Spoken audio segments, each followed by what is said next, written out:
جو اپنے آپ کو آداب و سنت رسول اللہ صلی اللہ علیہ وسلم سے آراستہ کرتا ہے، اللہ تعالیٰ اس کے دل کو اپنی معرفت کے نور سے منور کرتے ہیں۔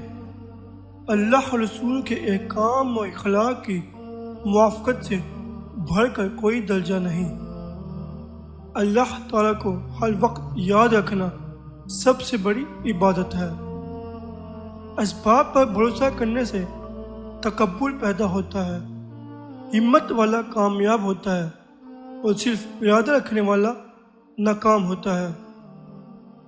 زیادہ لوگوں کے لیے دنیا آفت ہے، منافق میں قوت کھانا کھانے سے اور مومن میں یاد الہی اور ریاضت سے آتی ہے۔ جس کو ادب سے محروم کیا گیا اس کو سب بھلائیوں سے محروم کیا گیا۔ دوری سے زیادہ نزدیکی میں ادب کا قصور زیادہ جرم سمجھا جاتا ہے۔ رضا یہ ہے کہ دو چیزوں پر نظر رہے، جو کچھ اس وقت مل رہا ہے اسے ازل سے طے شدہ ہونے کا یقین کرے۔ جو چیز جس مقدار میں اللہ تعالیٰ نے میرے لیے پسند کی ہے وہی میرے لیے بہتر ہے۔ نیک کاموں کو برائیوں سے بچانا اخلاص ہے۔